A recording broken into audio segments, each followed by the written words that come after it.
Sakana, Nafarroako ipar-mendebaldean kokatuta dago. 15 udalerriz osatua dago eta 20.000 biztanle inguru bizi dira bertan. Sakanako jarduera ekonomiko nagusia industria da.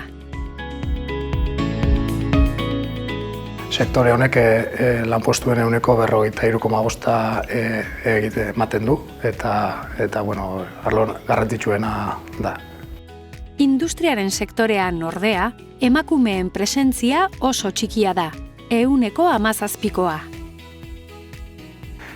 Honek aldaera batera eramaten gaitu, soldata arrakala Sakana Nafarroko altuena da, 23,6%, eta kontuan izateko emakume batek Sakanan 4.000 eta 5.000 euro gutxiago kobratzen ditu gizon baten alderekiko.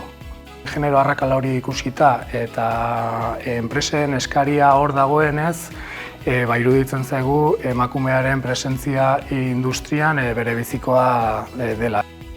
Etorkizunera begira, Sakanako industriak zientzia eta teknologiaren arloan lan egingo duten pertsonak kontratatzeko aurreikuspenak egin ditu. Ze jarrera dute ordea Sakanako gazteek zientzia eta teknologiaren aurrean?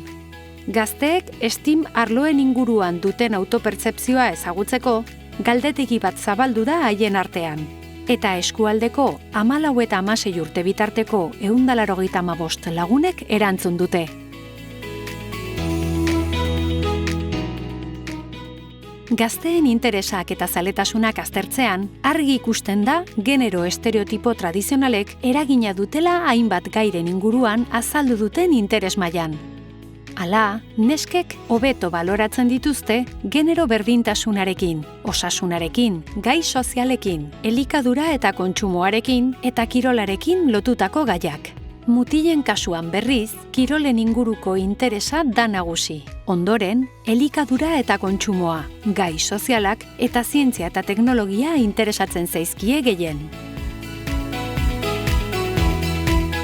Niri kirolak gustatzen zaizkit, baita ere marraztea eta arte mundu hau, eta baita ere musika, saxofea jotzen dut. Bideojoko asko, mugikorreran baita beste PlayStation eta hola. Gustatzen zait poesia irakurtzea eta idaztea, dantza egitea, abestea eta pianoa jotzea.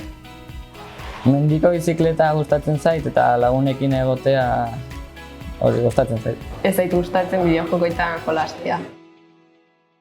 Ikasgaiei dagokienez, neskek interesa dute biologian, historian, artean eta kimikan. Mutilek aldiz, teknologian, historian, fisikan, informatikan eta matematikan. Hala, STEM ikasgaiak gazteek ondoen baloratzen dituzten ikasgaien artean daude. Baina teknologia eta informatika ez dira aipatzen neskek gehien baloratzen dituzten irakasgaien artean. Teknologia gustoko dut eta zientzia aldetik fisika asko gustatzen zait. Gustatzen matematika, biologia eta fisika arloak asko gustoko ditut, baina teknologia ez asko. Ingelesa, historia eta gaztelania.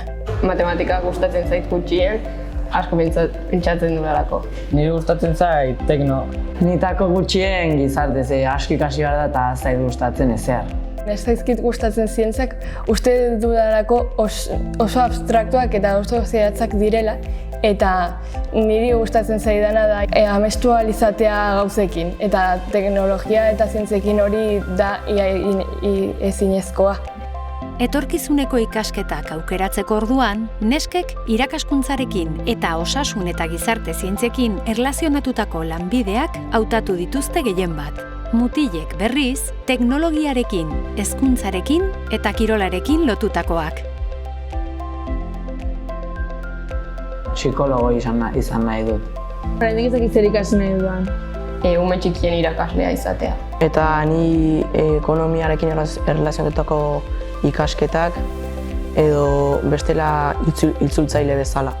Ni handitaz nahi nuke bizikletako profesionala, baina oso zaila da, así que realista izanez, fontanero eta gauza horretan. Ni psikologia ikasi nahi dut, baina ere hori egin eta gero gustatuko litzaidake filologiaren bat ikastea. STEM arloan lan egiteari dagokionez, nesken 22,1ek eta mutilen 29,6ek adierazi dute etorkizunean STEM arloan lan egitea gustatuko litzaiekela. Interes horrek lotura zuzena du STEM arloan jarduteko izango duten gaitasunaren autopertzepzioarekin. Hala, nesken 28,4ek eta mutilen 46,3ek adierazi dute etorkizunean STEM arloan lan egiteko gai izango direla.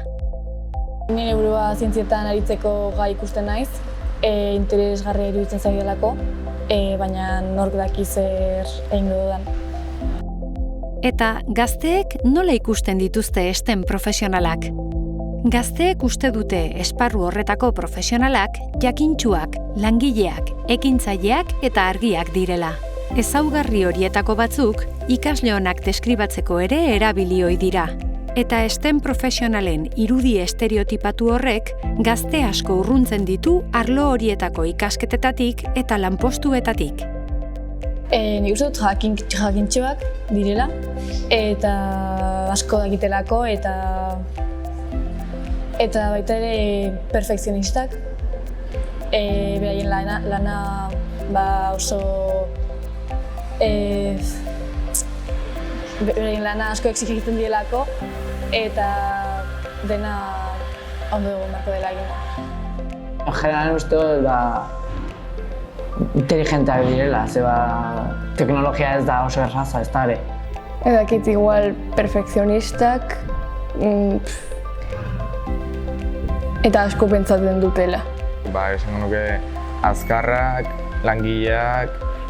STEM profesionalen inguruko estereotipoak apurtzeko, garrantzitsua da jarduera zientifiko-teknologikoa gertutik ezagutzea. Sakanako gazteek ezagutzen aldute eskualdeko industria. Gazteen 25,1ek ez dakit erantzun dute. Gainerakoek nahiko argi dute zer lan egiten den eskualdean metalgintzarekin lotutako hitzak aipatu baitituzte. Bigarren sektorean ez asko daude fabrika dexente. Uste dut industria asko daudela, baina ez dakit espezifikoki zer egiten duten. Gehiena metalurgian. Bakit dagoela artoa fabrika hoi, eta ez dakit gehien. Euskal zikina. Metala eta metako zikina. Eta zer diote gazteek genero berdintasunaren inguruan? Nolakoak dira haien ustez, zientzia eta teknologian jarduten duten emakumeen eta gizonen lan baldintzak. Mutilen eta nesken arteko ikuspuntua oso desberdina da. Nesken 46,3ek uste dute zientzia eta teknologian diharduten emakumeek eta gizonek lan baldintza desberdinak dituztela. Aldiz, mutilen 13,5 soilik datoz bat erantzun horrekin. Dena dela, neskek ikuspuntu baikorragoa dute eskualdeko genero berdintasunaren inguruan. Uste nahi dut, badagoela berdintasuna. Igual sakanan berdintasun gehiago dago beste lekutan baino. Bi generoek lan berdina egiten dute eta baldintza berdinak izan beharko lituzkete. Nire ustez ez dago berdintasuna, baina gaude prozesu batean non bilatzen ari gara hori izatea. Eta uste dut oso ona izango dela guretzako.